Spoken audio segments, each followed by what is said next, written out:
તો દાહોદ જિલ્લામાં પણ વહેલી સવારથી વરસાદની શરૂઆત થઈ ગઈ છે। ઝાલોદ, લીંબડી, સુખસાર, સંજેલીમાં વરસાદ નોંધાયો। સિંગવડ, મછેલાઈ, રણધીકપુરમાં પણ વરસાદ વરસ્યો છે। તો આ સાથે જ લીમખેડા, ધાનપુર, દેવગઢ બારિયામાં વરસાદ વરસતા વાતાવરણમાં ઠંડક પ્રસરી ગઈ છે। વાતાવરણમાં ઠંડક પ્રસરી જતા લોકોએ હાશકારો અનુભવ્યો છે।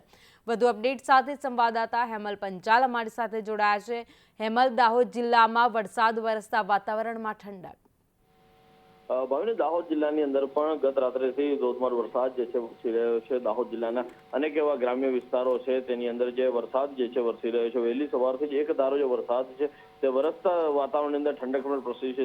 જિલ્લાના ઝાલોદ છે, લીંબડી, સુખસર, સંજેલી, સિંગવડ, મછેલાઈ, રણધીકપુર, લીમખેડા, ધાનપુર તાલુકો, દેવગઢ બારિયા સહિતના જે વિસ્તાર છે ત્યાં બાજુ વહેલી સવારથી જે વરસાદ છે એક ધારો વરસી રહ્યો છે। જ્યારે ગરબાડાની અંદર પણ 1.5 ઇંચ વરસાદ જે છે છેલ્લા 24 કલાકની અંદર નોંધાયો છે। જી, આભાર માહિતી માટે।